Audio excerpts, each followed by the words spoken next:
So I will go ahead and introduce our speakers. Thank you all for being here, speakers and network. This is a great network that I'm honored to be a part of. And thank you, Samara, for getting it started, and for all of you for making it this really strong group of community members that I think I've heard a lot of talk about wanting to replicate it elsewhere. So it's really great thing that has happened here. So I was happy to pull this together for today. We have 4 great speakers here to talk to us about the work that they're doing in the community in the pursuit of racial justice. And I will do just a quick intro, and then I think maybe spend 10 to 15 minutes for each to speak with just a little intro of what they do, and then at that point open it up for questions. So if that sounds good, I will go ahead and get started.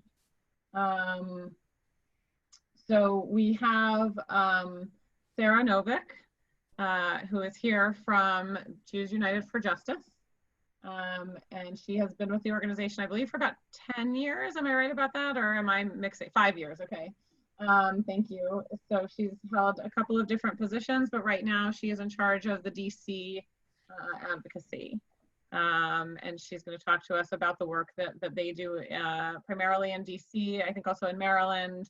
And they are not working directly in Virginia. But as I told her, I think a lot of being a part of the DC suburbs, we as a group do cross borders and do work in Virginia, and also might be interested in how some of the work that she does might apply in Virginia. And so I thought that would not be a problem. Then we have Ariel Levinson-Waldman, who is with SEDEC DC. And they are a relatively new organization that does a lot of great work, also in DC, on credit relief, and I'll let him tell a little bit more specifically, but on debt and lending and credit issues that disproportionately affect minority communities. And they have helped, while they're based in DC and do most of their work in DC, they have done some work in helping push legislation in other jurisdictions, including Maryland, and I know he was able to connect me with some other JCRC representatives out in Tennessee, so that we can share information and do some collective work together. So, and then we have Abby Sharofsky, who is my colleague at the Jewish Community Relations Council, and she is the director of intergroup relations. And in that capacity, she does work in all 3 jurisdictions that the JCRC, where the JCRC is present, so DC, Maryland, and Virginia. And she's been a great help to me in onboarding to what's going on in the Virginia community. And while I saw it as a layperson, I've been able to learn a lot from the work that she was doing here before I joined the organization. And then we have a group of 3 who have done some really great work. Samara, who you all know really well, and Latonia Bullock from the Alfred Street Baptist Church, and Heather Taylor, also from the Alfred Street Baptist Church. And a number of years ago, 4 if I remember correctly, they set out on a journey to bring their communities together. And I think it's been a success story. From everything I've heard, it's been a complete success story. And I've had the honor and privilege of seeing just a small part of it. And they will tell you about the journey that they have taken together. So I am not going to start with them because I still have to figure out the Google PowerPoint that you just sent me. I think actually, Vicki, I think how it works is if you give me control of the meeting, then I can just share your screen. Yeah, so we'll wait until it's our turn. Okay, that's fine. Okay, why don't we go ahead, Sarah, is it okay if we start with you? Okay. And I assume everybody knows, if you go ahead and put your screen to speaker view, then you can see Sarah up close. But if you prefer to see all of us, and done this a few times already, but thought I'd throw that out there in case you didn't know that. Thanks so much, Vicki. Yeah, thank you. It's really wonderful to be with all of you on this afternoon. Thanks for having me. As Vicki mentioned, my name's Sarah Novick. I'm the DC Senior Organizer at Jews United for Justice. I've been with JUFJ for about 5 years. And for folks who are less familiar with the work that JUFJ does, we've been around for about 20 years, a little over 20 years now. The focus of our work has shifted over the years. Now we do a lot of legislative advocacy and organizing work, and we do that work in partnership with other organizations and build our base of individuals in order to affect social, racial, and economic change in DC and Montgomery County, Baltimore, and across Maryland. So I'm just going to tell you a little bit about the work that we've been involved in DC, and I'm less familiar with Montgomery County, but work there is also very relevant for this moment and also Maryland statewide. So I'll just give you a bit of grounding in what we're up to right now.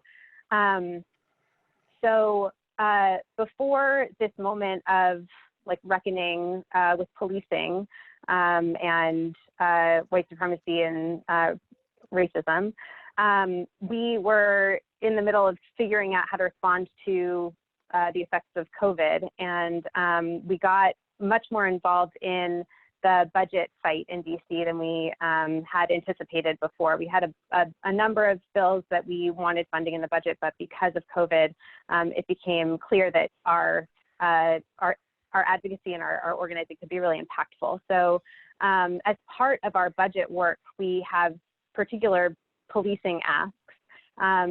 A number of those come from the defundmpd.org website, which is a collaborative group of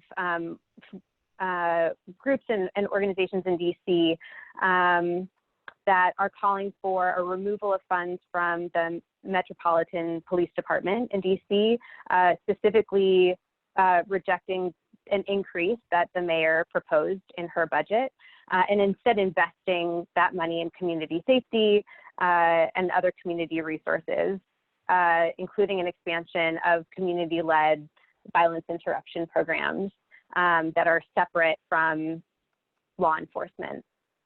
And also creating police-free DC schools. So removing all police from DC's public and public charter schools.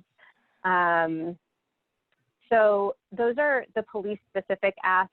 And then I would say, I just like also want to mention that before COVID hit, one of our main racial equity focused campaigns was around a piece of legislation that's now called the Racial Equity Achieves Change Act, or the REACH Act.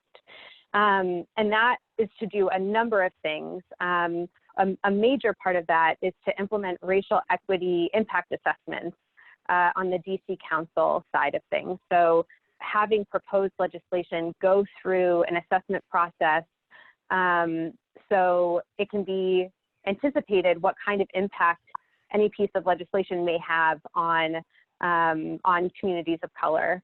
And in addition to the REIAs, that's Racial Equity Impact Assessment in short, training for training for all DC government employees, ongoing training on racial equity, the development of racial equity action plans and annual metrics for all DC government agencies, and a community advisory board. So the communities that are most impacted by racial disparities and in DC can contribute to the process of setting those annual metrics. We think that this legislation has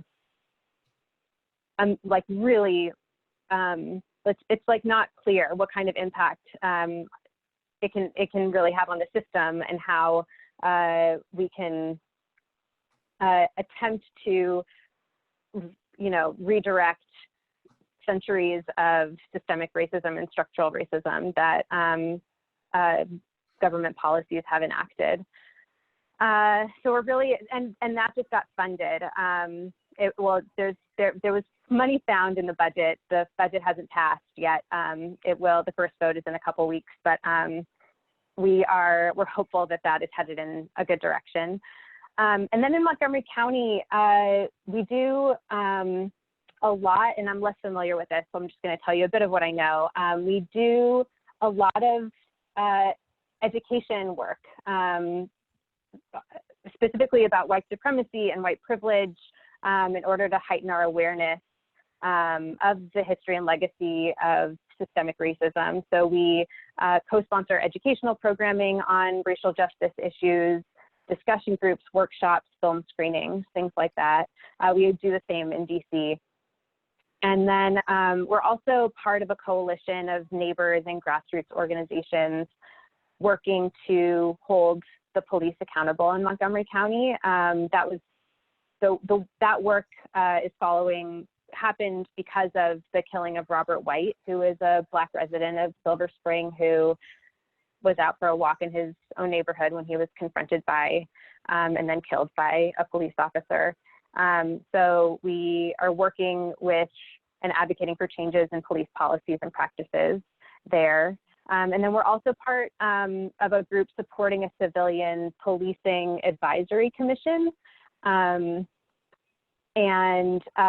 we were part of the force that led the county council to pass the LET Act, which was a law that JUFJ supported that requires an external investigation when a police officer kills a civilian, and that passed last month.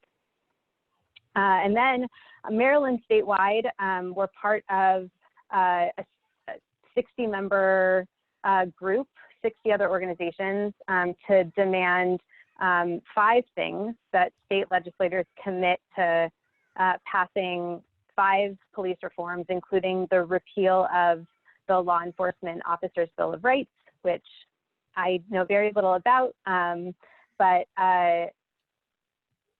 in addition to that, repealing control of the Baltimore City Police Department and for that to be restored to Baltimore City residents, making investigations into police misconduct transparent. The 4th is limiting the use of force by law enforcement, and then the 5th is removing law enforcement from our children's schools. And if anybody is interested in or knows folks in Maryland who would want to take action on that, I have a action alert I'm happy to share with folks if people are interested. I also just want to say a quick word about how we do our work. And this is not particular to this moment, but just to talk a little bit about organizing. As we all know, there are a number of different ways to enact change or take action in any moment. And those include focusing on education or doing direct service work or advocating, and then there's organizing. And we believe that because these are such big structural issues that one person cannot change, or even hundreds or thousands of individual people who are not connected can change, that when we come together and build the power of our community and our communities and work with other organizations and other communities to build that power, that we really have the possibility of really making great change. And that work is really rooted in developing relationships. So a lot of my job and a lot of the job of other organizers in DC is to develop really strong relationships, because those are really the building blocks of all of the organizing work that we do. I'm happy to talk more about organizing theory or how exactly we do that, but I just wanted to make sure to mention how important I believe organizing is, especially in this moment. Sarah, can you go ahead and put in the chat box your best contact information? Because I know you just mentioned if people were interested in an action alert, they should let you know. So maybe if you put your email there, then people can reach out to you directly. Great, absolutely. Vicki, can I ask And you I'm a happy question? Yeah. And I'm sorry, Sarah. So you mentioned that you guys are doing this in DC and Maryland. Is there a Jews United for Justice in Virginia, or is this something that JCRC would partner with in helping us Yeah. build up? You just So thank you for the question. And I apologize for not being preemptive on that.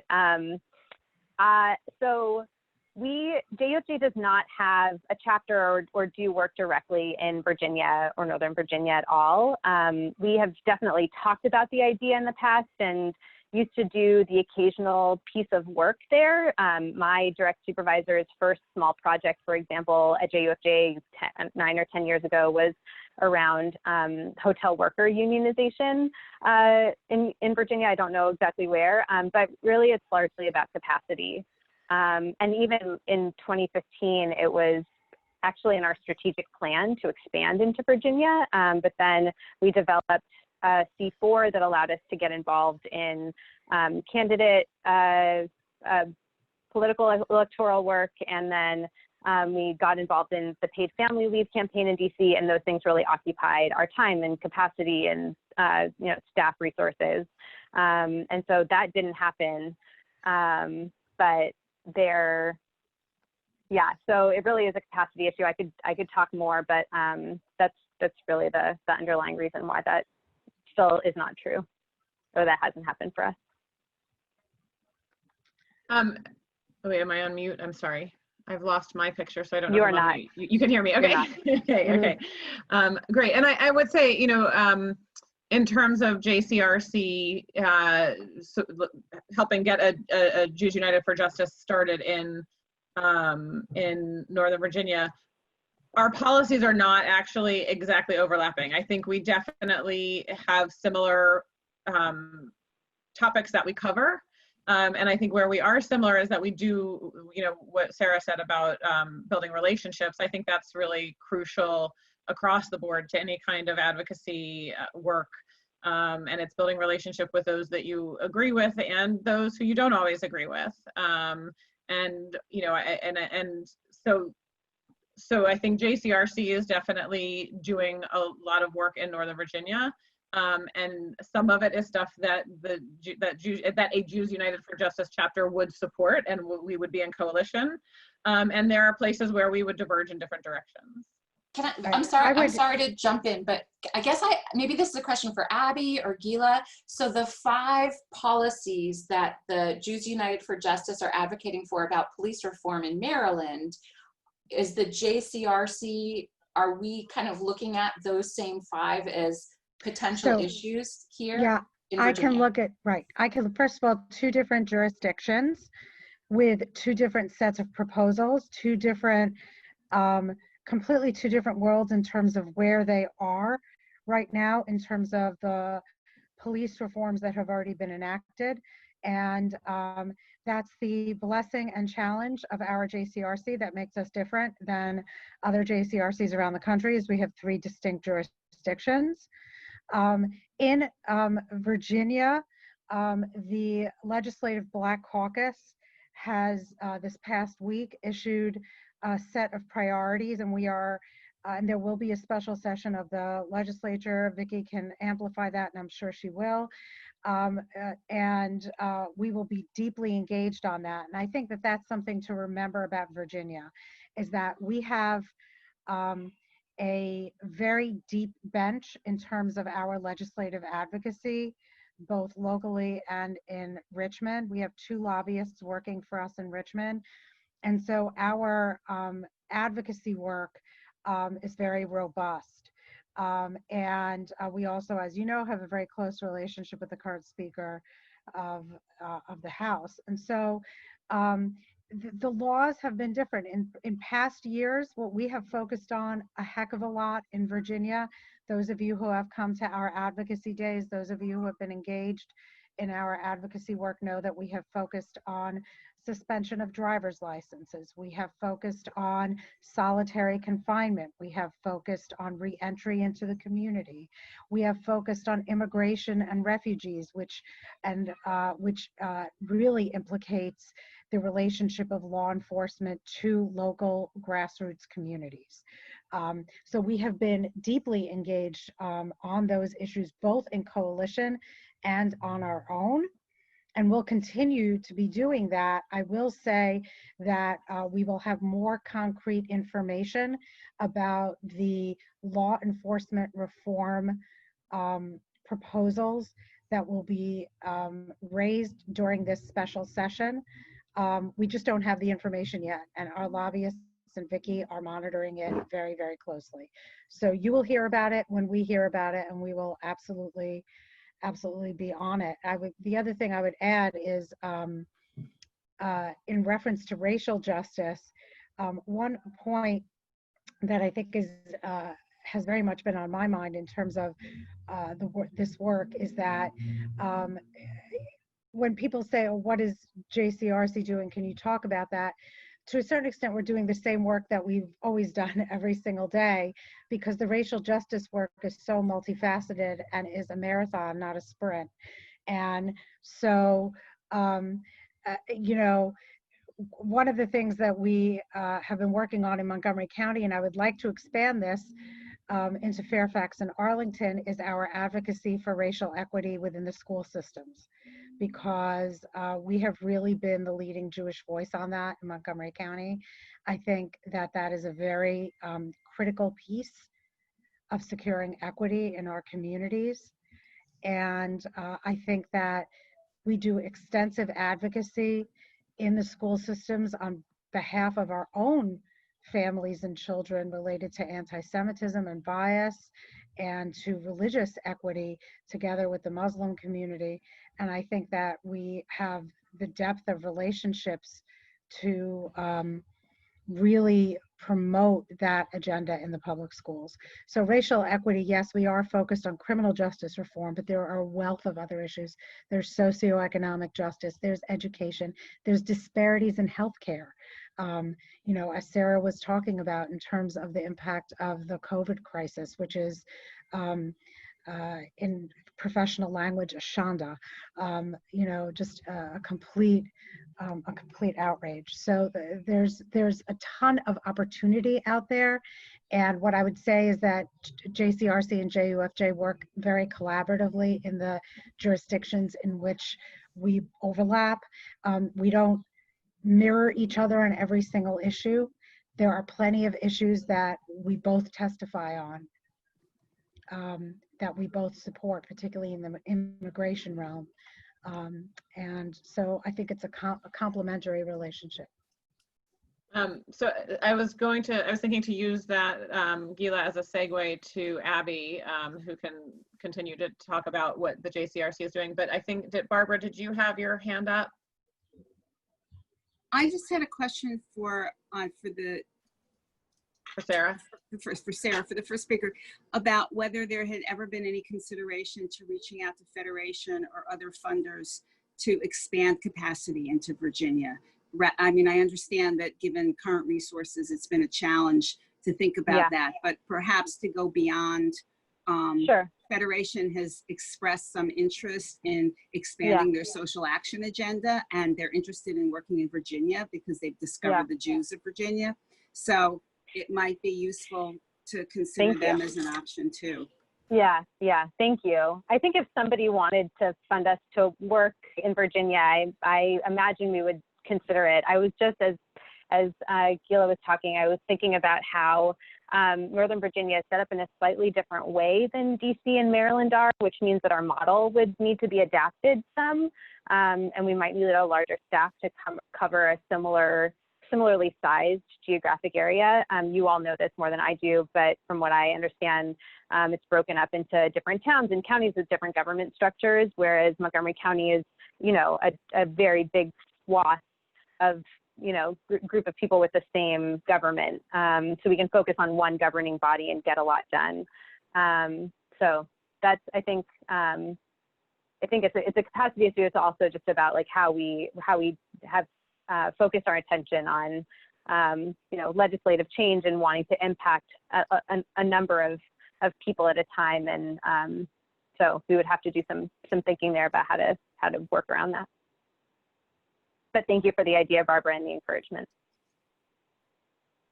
All right, so Abby, if you take yourself off mute, jump on in.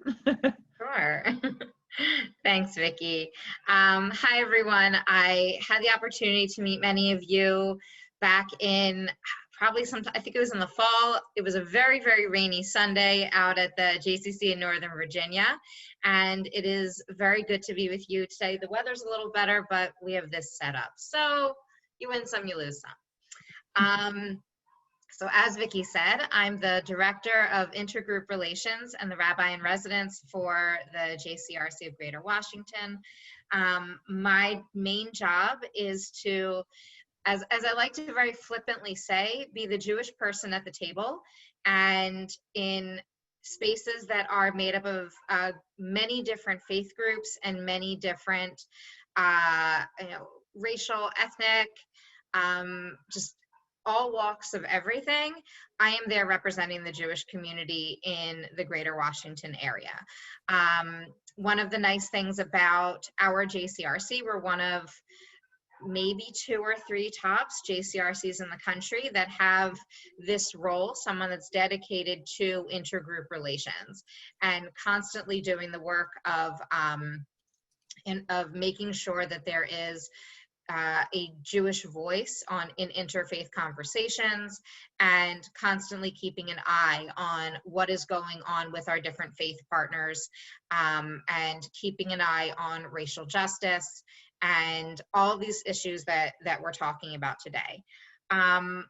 So the question becomes, what makes my job different from Vicki's, for example?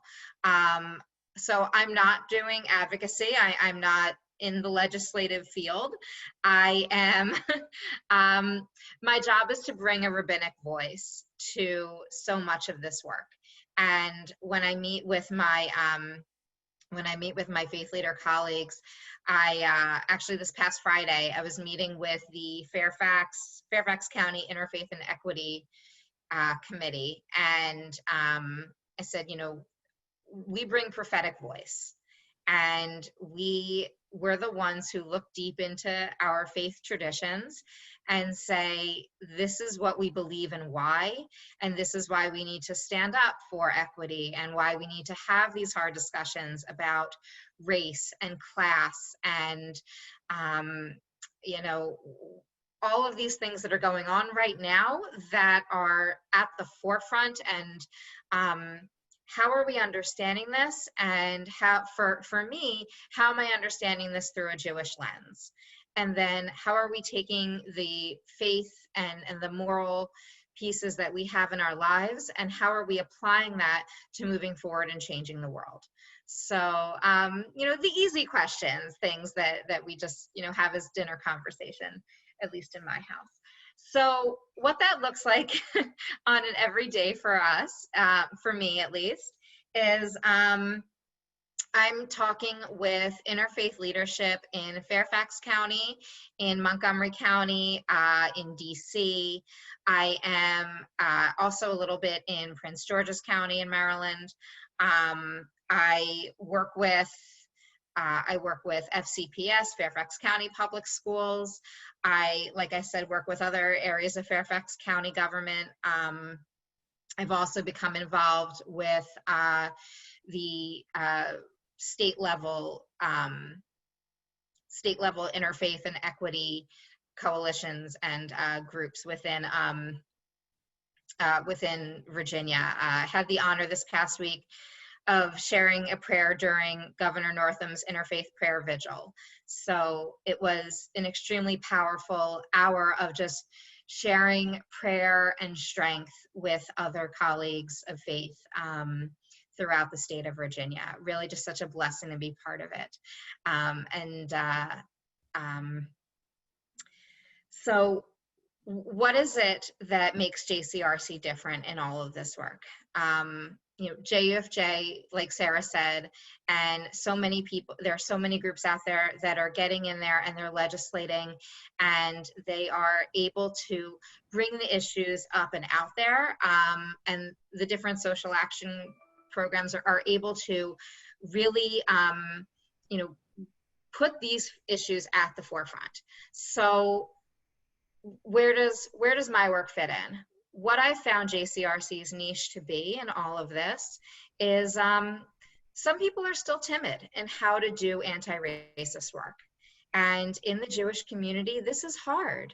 I mean, it's hard in all communities, and there's some extra baggage there. And the Jewish community is really going through a period of time right now where deep inside, we know where we need to stand. We know that we stand with the Black community, and we know that there are things that are still difficult for us. We know that it's hard to say Black Lives Matter in some spaces. And we're still trying to understand why and separate out those two and separate out that powerful and important phrase that we have to say over and over again with the larger political pieces that can become tangled within it. So when congregations come to, I get calls from rabbis around the area saying, how am I supposed to do this work? I don't even know where to start. I don't even know who the African American churches are in my community. Can you connect me with them? Do you have their names? I'm like, well, there's Google, first of all. Open up a map. But also, I understand. I hear what you're saying. You know, just a few months ago, we were trying to figure out how we understand the Black community in relation to the Jewish community. And we were marching in New York to say that we all stand together. And now we're trying to understand how to be good anti-racist allies. So in doing this, I'm going to do a little show and tell. There's a project that JCRC has been working on for the last, I would say 2 weeks or so. And I know everyone's trying to put together a toolkit. Everyone wants a resource guide out there. And I'm here to say that JCRC's is fabulous. Not just because of the amazing team that's worked on it, but also because it brings the idea that none of us are perfect in doing this. And we don't start with answers, we have to start with questions. So I am pleased to share, it's still in beta test mode, so you're gonna see things that might not be 100% yet. But I am going to, actually, Vicki, could you make me a host so I can screen share? Okay, and I'll tell you a little bit while Vicki is taking care of that. One of the things that really drove us when we put together this toolkit was how can we be a resource for Jewish communities that don't even know how to take the first steps? And how are we a resource for Jewish communities that are already very deep in this work? So we are starting with, like many Jewish spaces, we're starting with questions. So, can you see my screen okay? All right. So, a lot of words on a page, like a page of Talmud, like our Jewish rabbinic text. You have your main text over here, your anti-racism resources, and then you have a sidebar, how JCRC can help. Here are the things that we are doing. Then we get into how do we actually use these materials, and we ask these key questions. Use these documents to gauge where you are. So start off with a deep check into who you are and what's going on. How can I engage Jews of color? Where do we want to work on being stronger allies? Maybe that's learning, maybe that's activism, maybe that's our own self-awareness, and maybe it's working with other faith communities of color, like we're going to hear from very shortly. And then we go into a rich, really just deep dive into, I can't even tell you how many resources are on here, mostly because I haven't counted them, but when this is officially launched, I strongly encourage you, take some time, just go through resources, including things from other Jewish organizations. So you'll see pieces probably from, I think you see pieces from JUFJ up there, from ADL, from the RAC, from but also ranging into the Museum of African American History and Culture and the Kellogg Foundation. So it's really getting from across the spectrum. Books, you know, if you haven't put in your order on whatever your favorite place to order books, you know, build up your summer reading list. Articles, and then another piece, Jewish text. And there's a range of texts that we can and should be using, ranging from starting with the five books of Moses, the Torah, into some of the rabbinic texts, and then even more modern texts like Heschel. And you'll see some of the source sheets put together by modern scholars. And another piece, it's never too early to start talking about race. So here, once again, none of this was created, you know, we did not create the wheel, we simply brought all the wheels together into one place. So we hope that that is a way for you to start having the conversation. And when it seems like an overwhelming task, you call me, you send me an email, you email Vicky, and we set up a Zoom call and we all walk through it together, because you don't have to do this alone. And we're going to make errors along the way, but we're also going to, you know, we're going to learn how to grow and do this together step by step. So that's where JCRC is. And I see there are some questions in the chat. And Vicky, do you want to take them, or questions? Yeah, I can take a stab, and if you think I've missed something, you can jump in.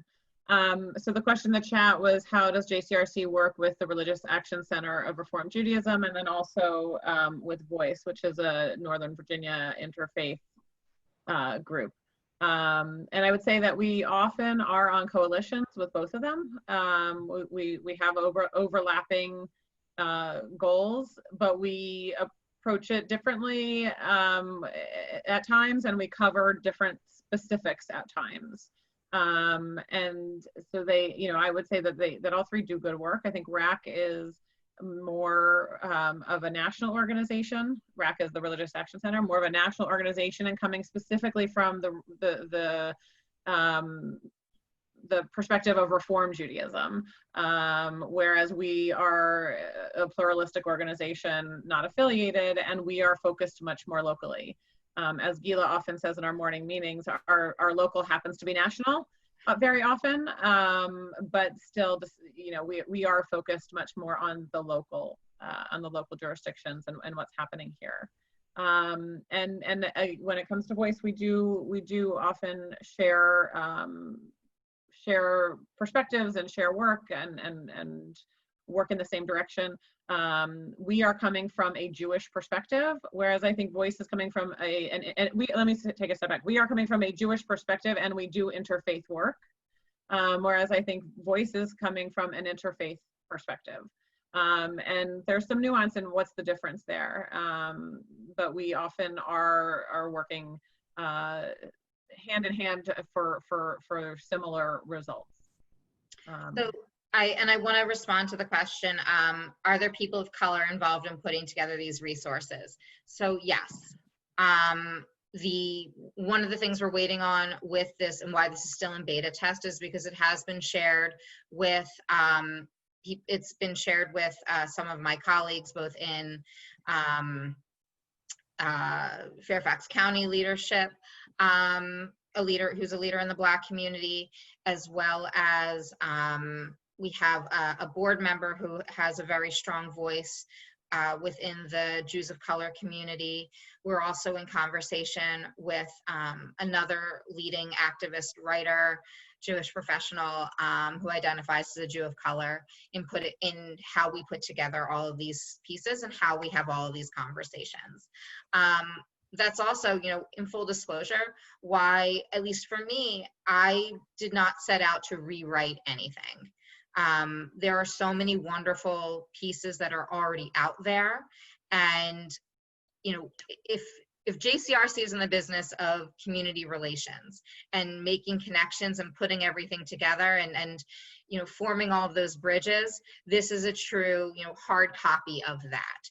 I am not going to rewrite any of the top 75 things you need to do to be an ally, or these are the 10 books you need to read.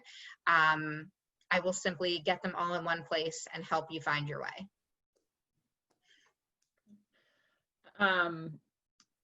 When do you expect it to be available? Hopefully soft launch by the end of this week. Hopefully, I think. Assuming everything gets vetted and out there, hopefully by the end of this week. And if there is a specific need earlier than the end of this week, feel free to reach out to me or to Vicky, and we can help you get to the resources. I will say that our staff has been working with individual synagogues over the last 3 weeks, just having these conversations, putting programming together, bouncing around ideas, helping people educate their stakeholders and deal with the internal processes that need to be navigated in order for organizations to be able to move on this. And so Abby's already been hard at work with that. And, I think our goal is, different, and I think this was a big point within the materials that we've put together. Different institutions are at different places along the way in terms of the work that they're doing, and there needs to be support for and resources for institutions in the Jewish community, regardless of how far along they are in the process and what they've done until now. And because we are the umbrella group for 100 different organizations, we're able to provide, I think, that range of perspective and to lift up social justice in whatever context it exists. What works for one synagogue may not be what's right for another synagogue. And our job is to help you in the community figure that out. So I'm going to move on now. I want to be cognizant of time. And if it's okay with everybody, I know we got started a little bit late with a little technical difficulty. So and I think we have a lot of rich discussion still to come. So if people are okay adding another 15 minutes, we were supposed to wrap up at 4:30, but I would like to make sure we have enough time for everybody. So I guess shoot me a text personally if you think I'm violating the schedule that you have, and we'll see how we can fit it in quickly. But with that, I'll move on. And Ariel, if you want to jump in, so we can stick as close to time as possible. Sure. Thanks, Vicki. I'm so inspired to hear the perspective of Sarah and be reminded of all the great work that JUFJ does. And at Tzedek DC, we've had the privilege of being a partner of Federation and with JCRC from our inception. Vicki mentioned we're a relatively young organization. It's true. We've been around about 5 years. This conversation is right at the heart of why we started doing what we do. Just to give, a word about perspective and how this energy got going. And I'm proud to be our founding director. It's been my part-time work for over 5 years and my full-time work for 3.5 years at Tzedek DC. I'm like so many in the Jewish community, a lot of the perspective on racial justice is formed by experiences that we or our parents or our grandparents have had in the context of problems with hate and hateful acts by government and broader communities. I'm the grandchild of Shoah survivors, and my grandparents were able to make it through the Holocaust in large part due to the generosity of righteous Gentiles along the way. And my father came to the United States at the age of 19, speaking 10 words of English. It gotten out of the Soviet Union and been in Israel. And other than his service in the IDF, he's been living in the States ever since. And I was raised, I think like so many first and second and third generation Jews, with this sense of America as a special place. And one of the reasons that we have a special country is the rule of law. And access to the legal system was what, and to the systems writ large, financial, legal, and the systems that allow families to function, to be full political and economic participants in our communities, in our cities, in our states, in our country. That basic concept was really resonant as we started thinking about this work. I had the opportunity to work in local government in DC and the Obama administration on how to use access to the civil legal justice system as an anti-poverty tool. And what we saw as we started to do a deep dive into DC and the DC area is that although we have gobs and gobs of lawyers, including some wonderful lawyers on this call, that as a jurisdiction in DC, because of centuries of structural racism ranging from slavery to Jim Crow to convict labor to redlining and to private and public discrimination, both before the lifetimes of the people on this call and well into the lifetimes of people on this call, including policies in place in the present day as we speak. What we see in DC is a community where the typical white family has net wealth that is 8,100% that of our typical African-American neighbor. And that number shocks me every day that I say it out loud. And I think it should shock all of us, even though it's not surprising in light of our history. That fact, plus the fact that a whole industry sprung up in the last 20 years in the debt collection industry that uses our courts, which at least in the version of the law that I was taught are supposed to be designed to protect those most in need of protection. This strategy uses our courts to file mass lawsuits that have the effect, quite efficient and successful effect, of extracting wealth disproportionately from our African American and Latina neighbors.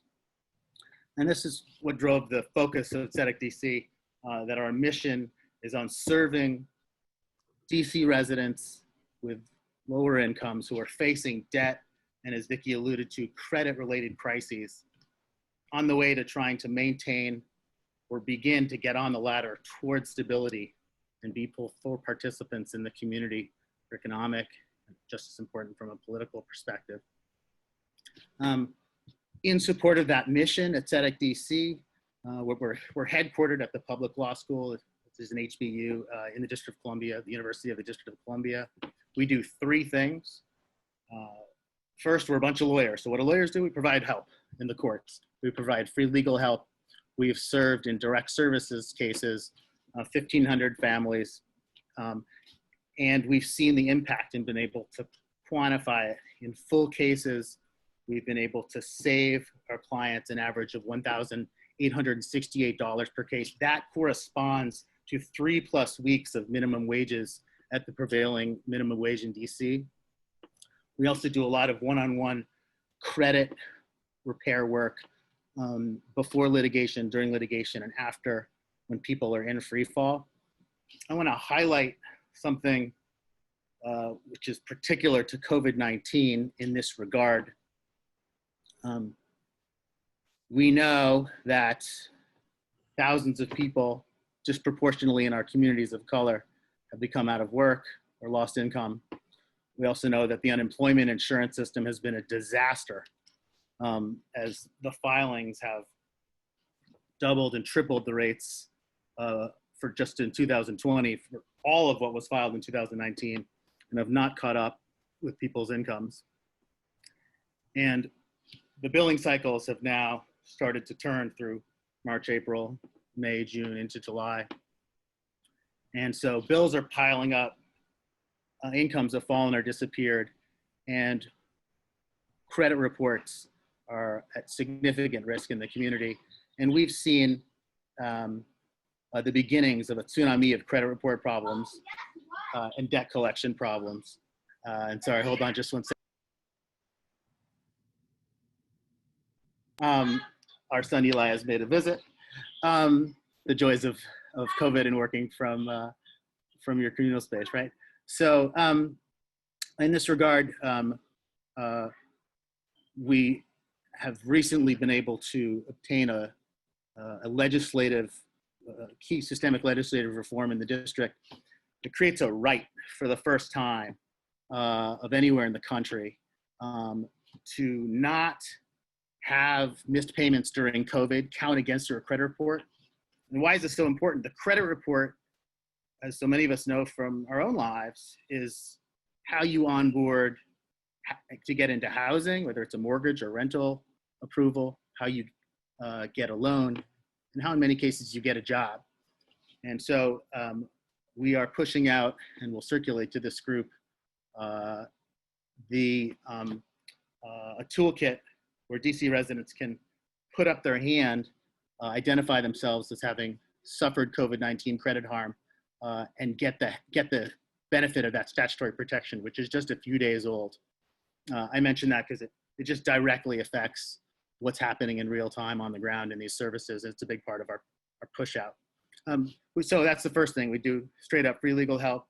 Second, we do community outreach and education in close partnership with across faith lines throughout the community, in particular in Wards 7 and 8, where poverty is most intense in the district, which unfortunately overlaps intensely tracks racial lines. And so the places in the district where we have the highest percentage of our African American communities is where the poverty is most intense. It makes this a pressing issue of racial justice.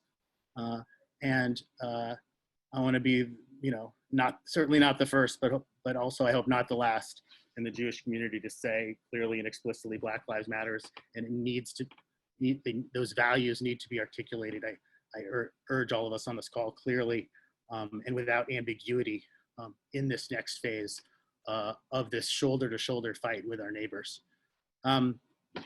So that's the second piece. And the third piece, this really dovetails with some of the inspiring strategies we heard from Sarah and JUFJ about. The third piece is systemic advocacy.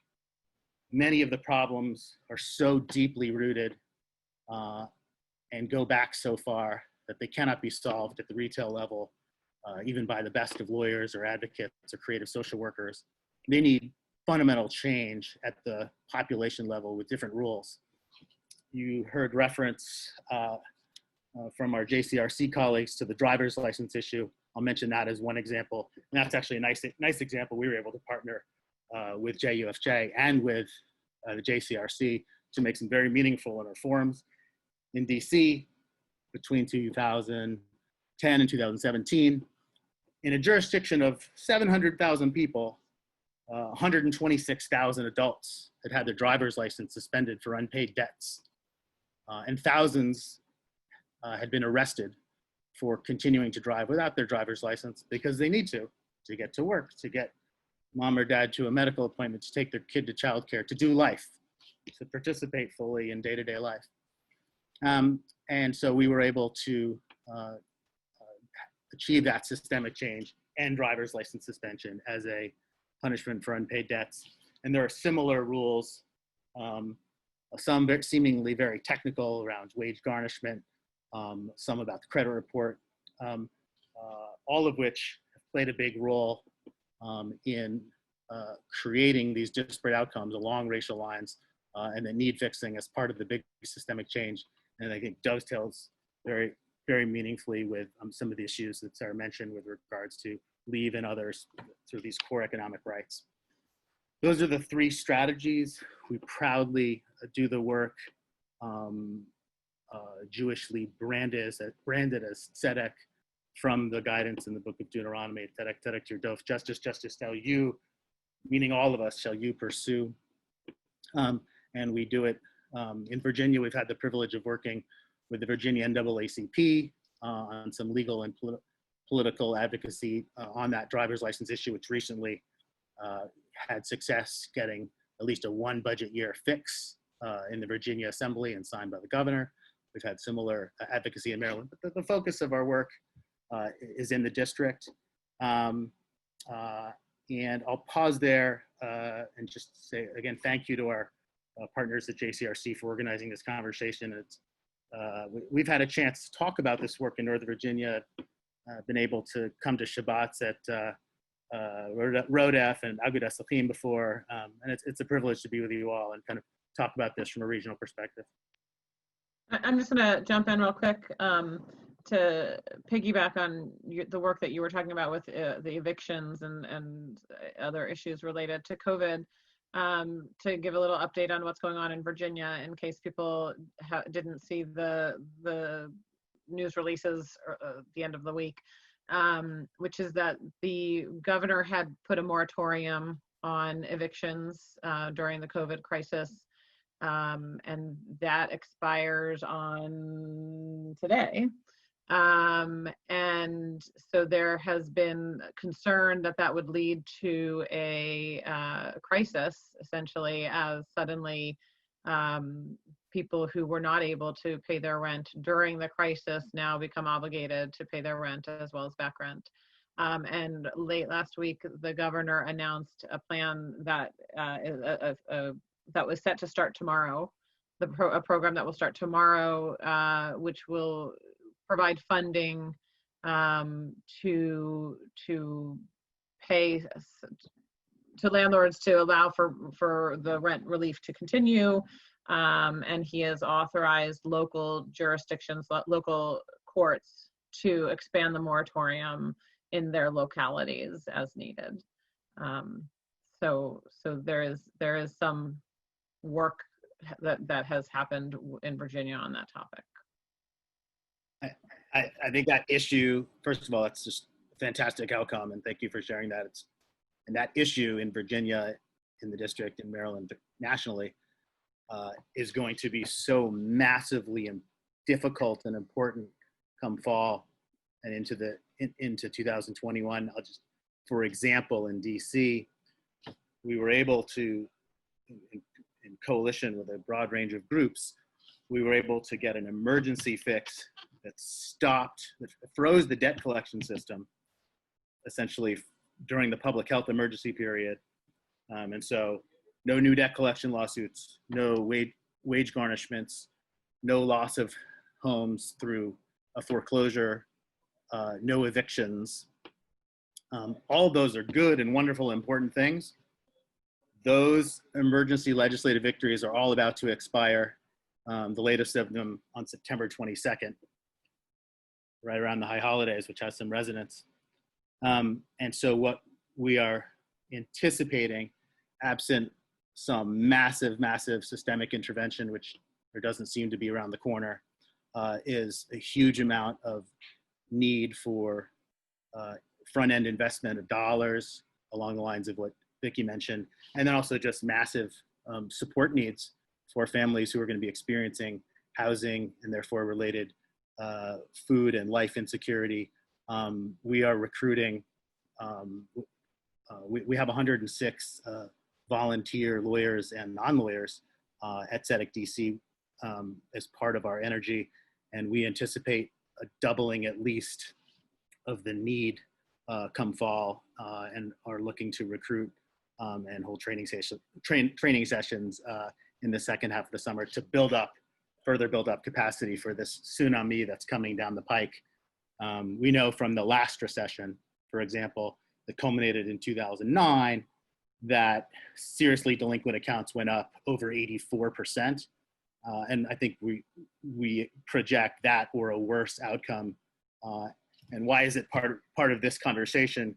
Because the communities by far most disparately impacted are our communities of color, our neighbors, and this has to be a part of the racial justice conversation. It's so important to read the books. It's so important to have the conversation, but it cannot be the full extent of it without, I want to urge, without getting involved in changing the outcome, and because the outcomes are ultimately what is driving the rage in so many places. And you see this, 6 years ago in Ferguson, Missouri, and you see it 6 days ago in cities throughout the country, in the district, and locally. So these issues, I think, really fuse at this time in a really important and difficult and meaningful way.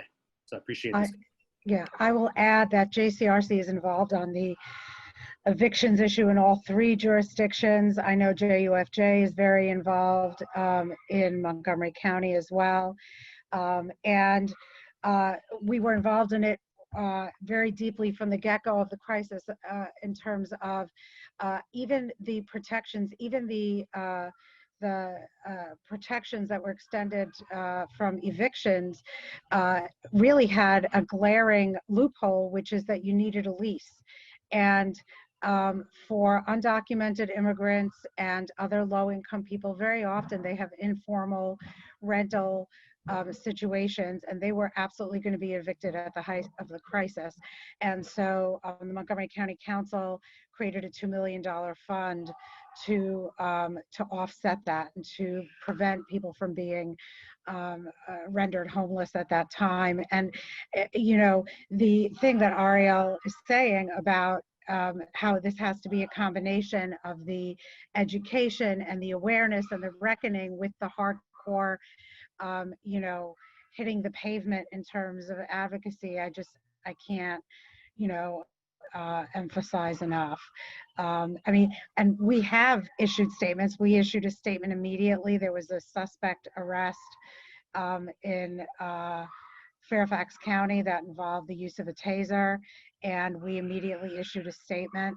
The officer was fired less than 24 hours after the incident, and we'll keep speaking out on that. We absolutely will, but what we will also be doing is supporting the measures that need to be taken to create that systemic change in the long run. So if it's okay, and I don't see any hands popping up, but someone alert me if I'm missing it. I'm gonna move on to our last set of speakers, and then hopefully we'll have time at the end for some questions for everybody. So Samara and Latonia, am I saying it correctly? Or Latanya? Okay. And Heather. And Heather, I think I've lost you in my chat. There you are. I think I see you. Anyway, I'm going to turn it over to you. And Samara, I have made you a co-host so that you can, do you see that? Yeah, I'm trying to figure out how to. So at the bottom, it should say share screen. Hannah. Okay. So I will turn it over to the 3 of you to introduce the relationship that you guys have built and grown, and go for it. So my daughter is helping me do the technology. She's my tech support. I am thrilled. Whoa, there, good, thank you. Okay, thank you. For many reasons, I'm thrilled that we're having this conversation. First, because I created this group and now it's a thing, and it's important in so many ways for our synagogues to come together. And I'm grateful to Vicki for organizing this particular call and this topic, and honored to be a speaker. I'm also incredibly thrilled and kind of emotional that joining me is Heather and Latanya from the Alfred Street Baptist Church, as well as a few folks from Agudas who have been involved in this journey from the beginning. So this has not been a solo one-person show. It's been a community effort. So Ariel sort of started with, and I think it's the right place to start from what I've learned, and I'm new to the racial justice work. Jews have been involved for a very long time in social justice and the civil rights movement, but our work is not done. And personally, I can share with you that I grew up in Boston, and growing up, people threw pennies at me. My car was swastikaed, but I certainly didn't experience what the Black family in our town experienced, having a cross burned on their lawn, and haven't had to tell my kids how to navigate as a person of color because we have white privilege. And I've learned a lot the past few years in a few ways. And we are doing this work because as Jews, we believe that all humans are created in the image of God. And that's kind of where we're starting as a faith community. And the work of Tikkun Olam is important, and our work is not done to make the world a better place. So kind of framing that as our beginning point. I'm going to start, and then I'll hand it over to Latanya and then Heather. Agudas a few years ago, and this was sort of in light of, it's hard to even remember, Ferguson and Baltimore, but Ariel reminded us, with like last week feels like ages ago, but 4, 5, 6 years ago is light years ago. In light of Ferguson and Baltimore, I was sort of struggling with what I could do as just one single human being. And we decided to come together at Agudas and do a little bit of learning first. And our work was, an approach was very thoughtful and intentional in that first we wanted to educate ourselves, then put energy and time into developing relationships, and then do the work. So first I want to show you a bit of our timeline and then talk about some of the lessons we learned. We started with a 4-part series, Dialogue on Race and Reconciliation, and we brought in alums from Avodah, which is the National Jewish Service Corps. We felt like it was really useful to have young folks who had been trained, who were not from our community, who knew the language and could do this, educating us within a Jewish lens. We did 4 sessions, one on white privilege, institutional racism, other topics I don't remember. And we started with the Seattle Times Under Our Skin video, which was a project that the Seattle Times started when they were sort of struggling with how to talk about this and use that. So we showed a little clip, and then we used some text study or articles to share and learn and talk. What was exciting and interesting about this is we had a huge cross-section of our community come that I don't think we've seen before. It wasn't just older folks or people with young children. It was a very broad demographic, and we would fill the room, which anyone knows a synagogue event where it's packed is a good thing. We then visited the African American Museum. I got 70 tickets to go as a group, and we were so fortunate that a member of our community is a professor of African American Studies and provided a briefing and background on how the museum was designed, what went into it, what things to look for on our journey. That was 2016, and then we reached out to the Alfred Street Baptist Church. As you can see, we've come a long way, but it's taken a long time to get to a place where we are doing the work and engaged together. So I'll get to that, but we've invited folks from Operation Understanding to come speak. We screened a film called The Return about individuals returning from incarceration. Over the past few years, we invited folks to do a big event like the Black Jew Dialog, which I'll show you a picture of, and Michael Twitty. We've prayed together at each other's places of worship. Our choirs or choruses have sung together, and we also did a racial wealth gap simulation, which Heather will talk about, which is some of the kind of institutional laws, things that Ariel had mentioned earlier. We're now in 2020 focusing on getting out the vote, and we're partnering with People Demand Action and Bethel. So here are some of the lessons we've learned. Clergy support was critical, and leadership. It made a huge difference that our rabbi reached out to Pastor Reverend Dr. Judy Williams, and they both kind of led this together. And the next thing I put was a champion. I kind of led the effort, but it was helpful to have a single point of contact at Alfred Street. I put showing up. What we made a very important to us was to go to their place not just invite people to our place and be able to kind of be uncomfortable, be in a different place, not our comfortable setting, but putting ourselves out there, I guess is the right word. Also, we put in a lot of time. Initially, we were meeting every other week for months to get to know each other, to develop relationships, to talk about what was important to each of our communities. And the lesson that we learned at one of the trainings that we had was, it's important for us to step up, but also step back and listen. And I think as Jews, we all have the inclination to have a lot of opinions, but in this work, it's important to sit back and listen. And food, that, of course, we all know that was very, very important as well.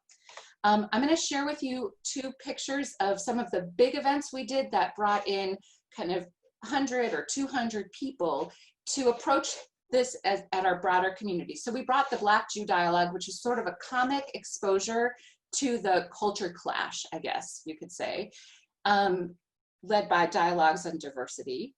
And they facilitated a conversation at the end, which was good because we felt like we needed some outside folks to start leading this difficult dive into this topic. The next year, a year ago, we had Michael Twitty speak about Black Jewish identity cooking, and he did a cooking demonstration, which was phenomenal. For the past 2 years, we've hosted community social justice seders, and then I'm going to stop talking and hand it over to Latanya to talk about how we created this safe space and now find that Agudas is the second home to our Alfred Street friends, and my church is Alfred Street. So, Tanya, now you. Can everyone hear me okay? Good, good. So thank you so much, Samara, for the introduction and the invitation to be a part of this panel this afternoon. Just a little bit of background before we actually get to the seders. I just want to give everyone some context around the social justice ministry. So we actually seek to identify biblical-based solutions to expose and eliminate social ills and systemic oppression that fail to uphold the image of God within all human beings and inhibit our community from accessing justice and fulfilling their God-given purpose and potential. So if you just think about even that mission statement in itself, take 2 steps back and listen to even what Samara said when she talked about the image of God. There was already that commonality there. And so what we do is we convene and we serve as a catalyst for maybe 5 topics or 5 issues that we decided to focus on when the ministry was created. And that came about after the murder of Trayvon Martin. So in that, we focus on 5 areas, and that's economic justice, education reform, criminal justice reform, voting rights and empowerment, and then the racial justice and reconciliation. And so with that, if nothing else, understanding that Dr. Judy knew, and that's Dr. Judy Fentress-Williams that she spoke of, that there was already probably that commonality there, that we're working on similar issues. And so we received a phone call and emails that said, I want the 2 of you to come together. So when you're looking at lessons learned, probably that first meeting, we were reminiscing about some of that. It came about as like, I don't even know what we're doing. I don't know why we're coming together and what this is. But we put tissue in the middle of the table and we had conversation. And so not just the leadership buy-in, but then understanding that that commonality was there, and that we had that religious history and just having conversation. We don't get to seders without having those 2 meetings every 2 weeks. And understanding each other. But I was thinking about it when it comes to the seders. And it really goes back to recognizing us as human beings. And probably when you look at it from the climate that we were in at the time, we had Richard Spencer. We had the shooting in Alexandria, if you remember, that was Congressman Scalise at that time. And then, you know, the statements of hate has no home here. And so that was the beginning of Against White Supremacy and working together on immigration policy and just meeting on the corner just to hold up a sign to show that we were all there together. But it wasn't, when I think back over relationship building in itself, we were starting from where we were with that same climate, and that's pretty much exactly where we are right now. And so we got to the Seders pretty much from having all of those commonalities and some of that climate that just worked for having conversation and getting to know each other and meeting at places of worship and going to Shabbat services and diving into the history, not just walking into the synagogue, but understanding what to do when we're in their place of worship. And the same that would happen for Alfred Street. So within those Seders, we sat together and we talked about what would be appropriate for a Haggadah for us. What's important to us. So imagine making sure that there are pieces that are important to Agudas, making sure that there are pieces that are important to Alfred Street. And I remember we knew that it was important to have Black voices, wanting to make sure that we sing We Shall Overcome, that we sing Go Down Moses and lift every voice and sing. That's still understanding each other and having those commonalities. And when you finally come together for a Seder and you're sitting at the table, you recognize that we have more in common than not. And when I think about those relationships, it wasn't until the shooting at the Tree of Life, and I do believe that was 2018, that I realized that this was so much bigger than just all of what we thought we had done. Because at that night that it happened, I knew that I needed to get to my family. And that was my Agudas family. I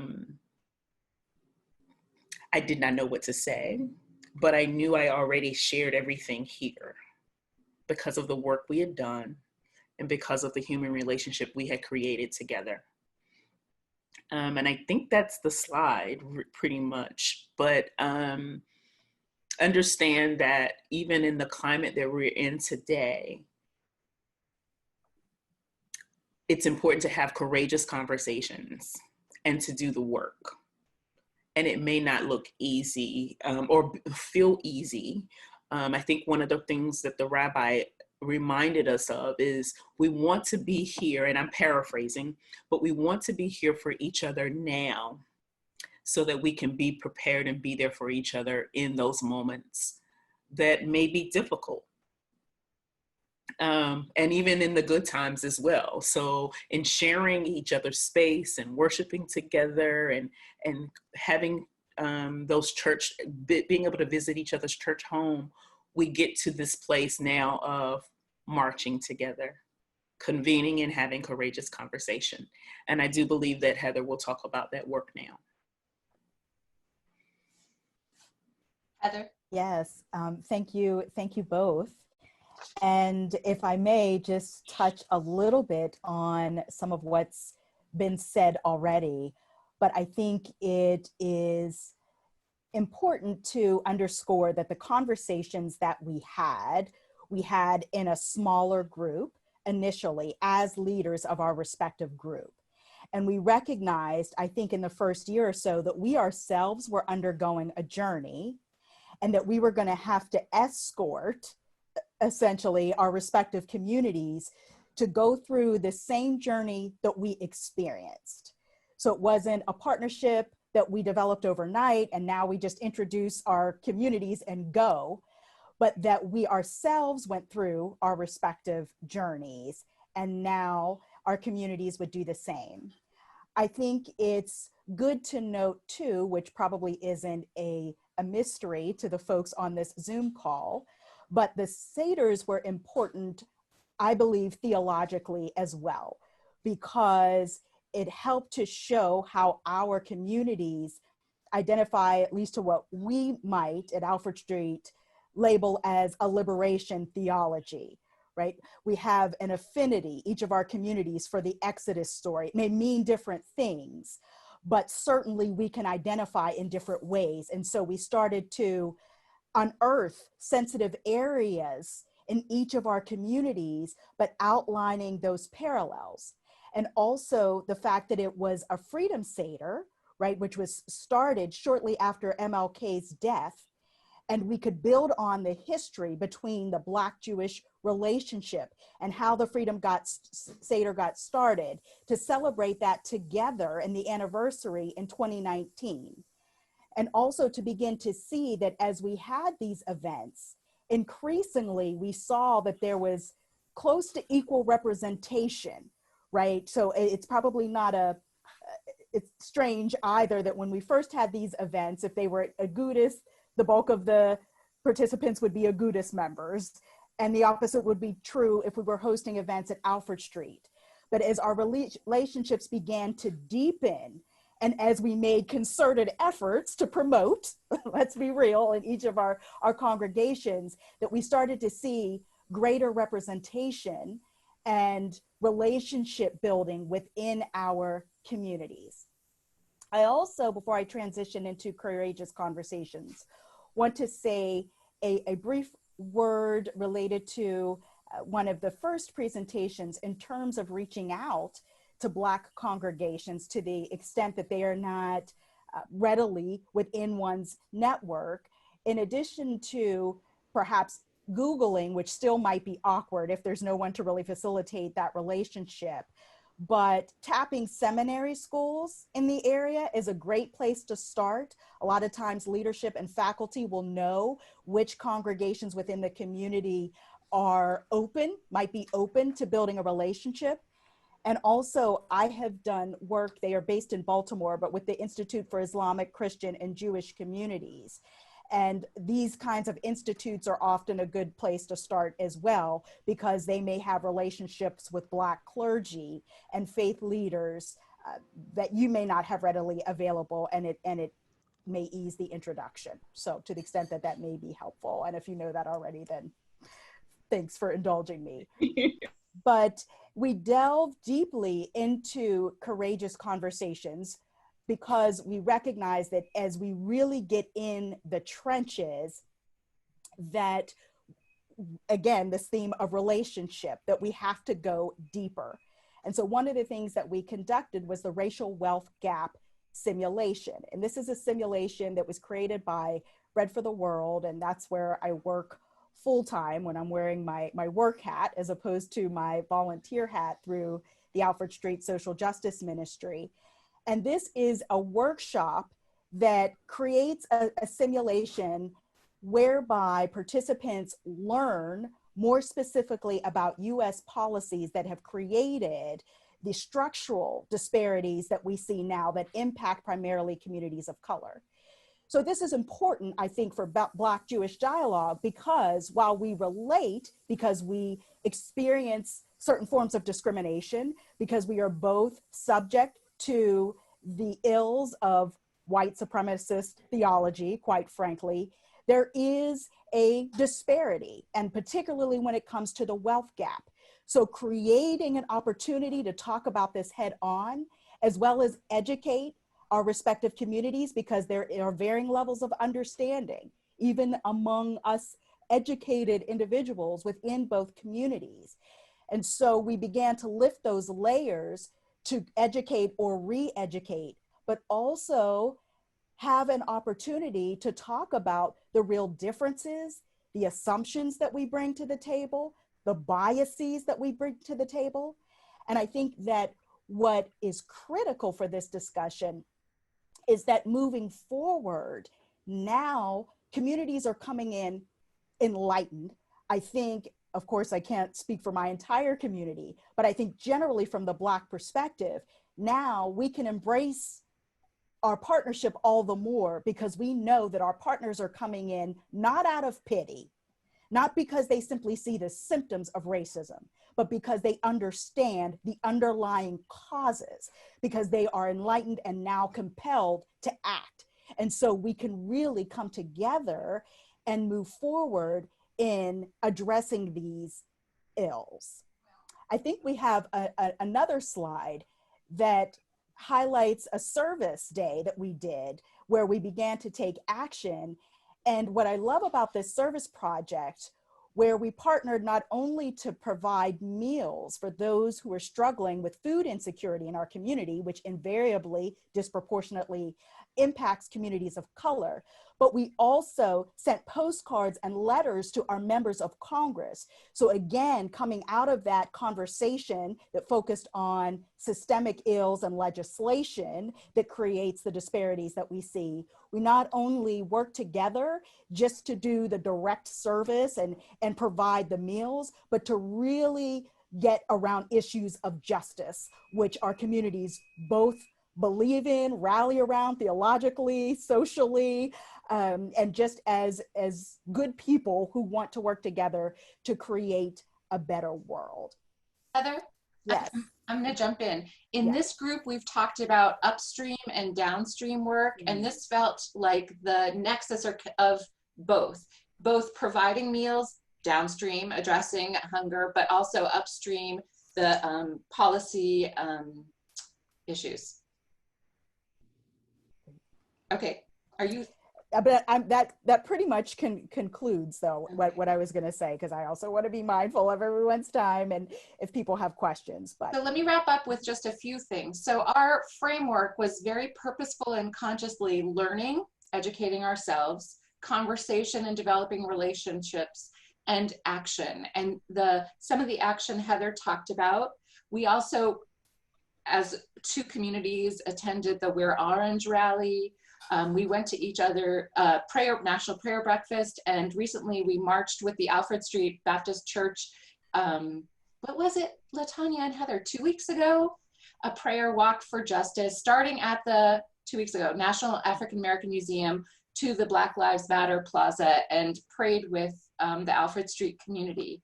And I think starting kind of where Heather started, and LaTanya, the most meaningful parts of some of this relationship was going to each other's place of worship.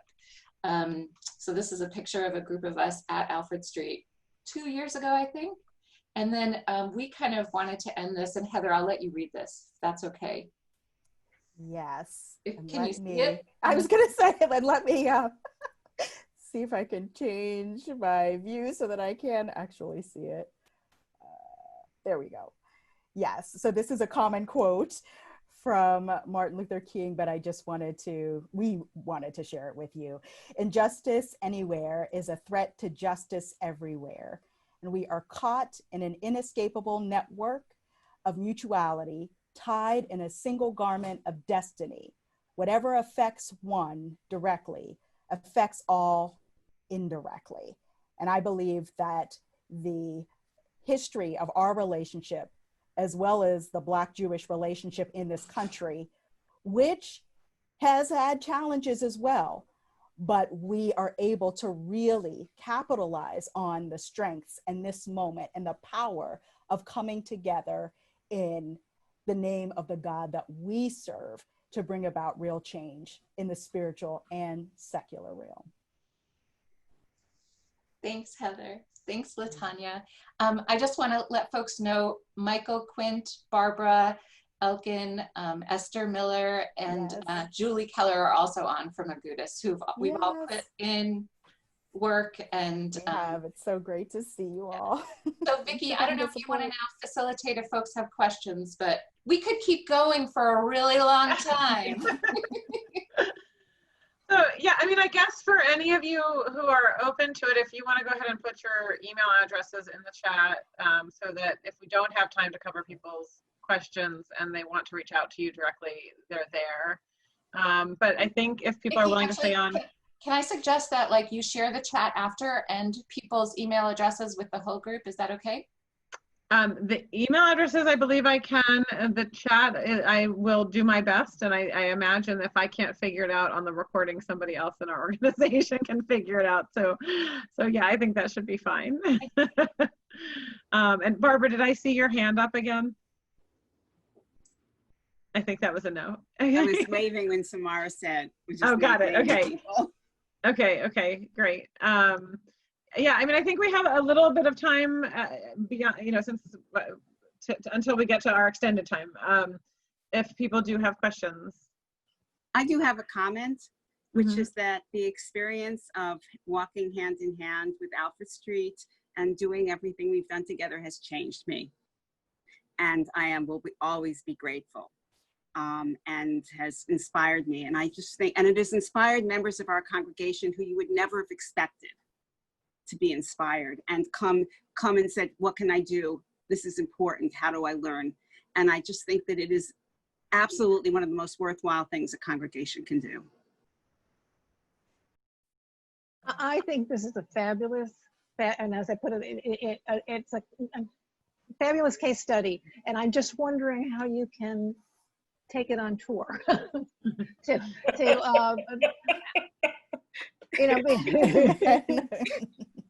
Well, actually, if I could add to that before there's an answer, I'm wondering how much you think is particular to the three of you or whatever group of you would attribute it to, and how much it could be taken on tour. How much is universal and how much is particular to the speaks to your personalities. I'm sure it's a bit of both, right? Because we're just so great. No, I'm just kidding. No, I'm sure.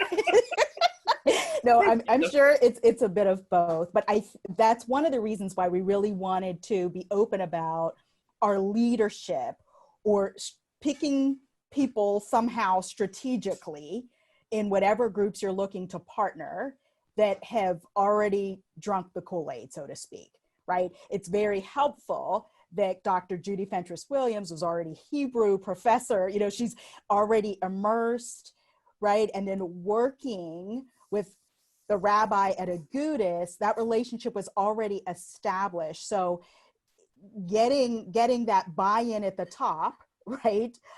We love grassroots work, but we're working at all levels. So getting that buy-in from leadership and facilitating that introduction, because often the leaders know where to start within their congregations, right? They didn't just call up anybody. So they're going to know where to start, and then the relationship builds from there. And you have a core group in each place figuring out the best strategy and timeline to move forward. Right, because I would say we also, when you talk about putting the right people around the table, it wasn't just like the entire social justice ministry. That's right. It was, we were intentional with it being our leadership. And I do believe that Agudis did the same, making sure that those core leaders that's that trickle down effect of the buy-in and understanding the importance of the work. Have those people sit at the table. And even now when we met for the prayer breakfast, when we're talking about books to read, you just meet people where they are. And we didn't know that night that we would even be here, like she said, but we also knew we needed to have real conversations. Right. So it's still taking steps together along the way. I have a question. I'm so inspired by the story, which I didn't know. I had heard reference to it before, but I didn't know any of the particulars. And I love what you all have done together. In the spirit of sort of collectively keeping it real in this conversation, from Alfred Street, from the Agudas experience, can you give us a little bit of flavor of the challenges internally or the pushback? Because I think we can all imagine in our own various spheres the equivalent pushback. Certainly in DC, we've had our challenges. Those have been met in part, but not completely, by things like the Alyssa Silverman, Carl Racine, Seder, the labor Seder that JUFJ so beautifully leads each year. But it's an incomplete response. And I wonder what's been the hardest, without naming names, is just to give a flavor of what have been those internal challenges.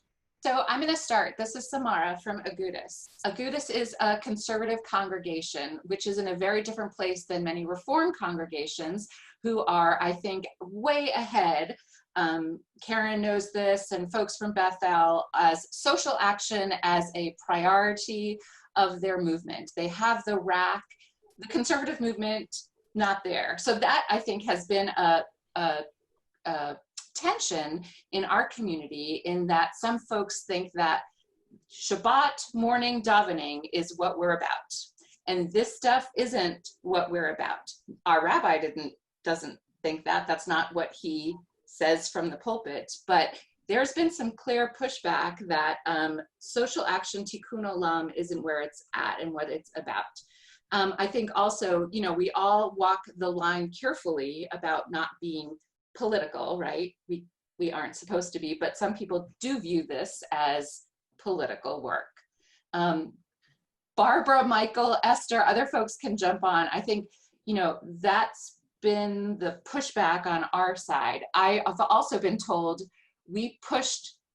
not only did we push the envelope, we were filling the envelope because there wasn't anything there like this.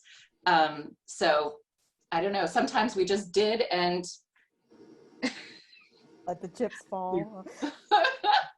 And I'll add to what Samara said, that our strategic plan was done last year, and it was done by mainstream congregants. And it's one of the main tenets of our mission is social justice. And it's right up there, right next to Israel. It's like the idea that people can move to that point is really remarkable, because 4 years ago, I never would have expected that, because we have a very diverse congregation politically.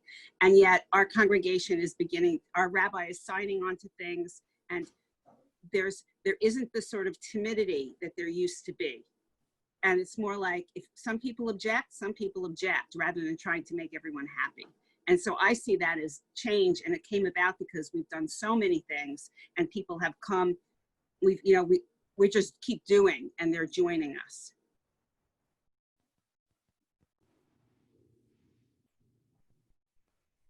Heather and Latanya, do you want to respond, or?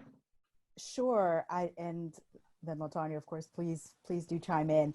I would say a couple of things is just, in the planning, the sessions, and making sure that it's relevant. So the Seder, for example, I think, and because of our open relationship, there is, you've got justice, which is where we align.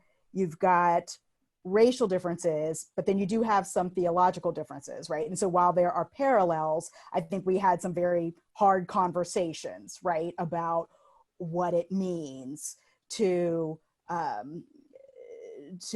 make space for both communities without misappropriating, right, respective cultures and identities.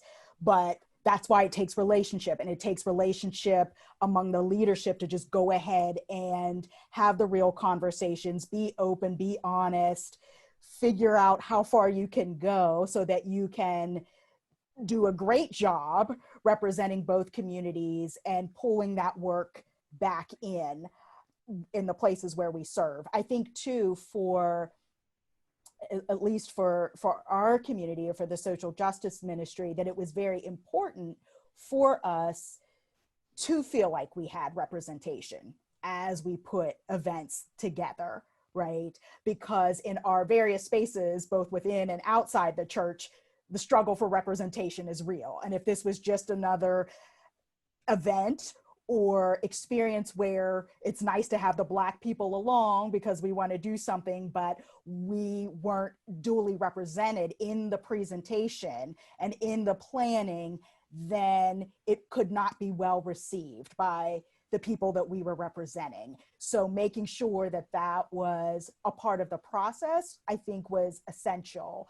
I will say, though, that too, and I don't think that this is a news flash for anyone here, but because in our Black experience in America, we are used to developing allies, right? We know the value of developing allies and allyship.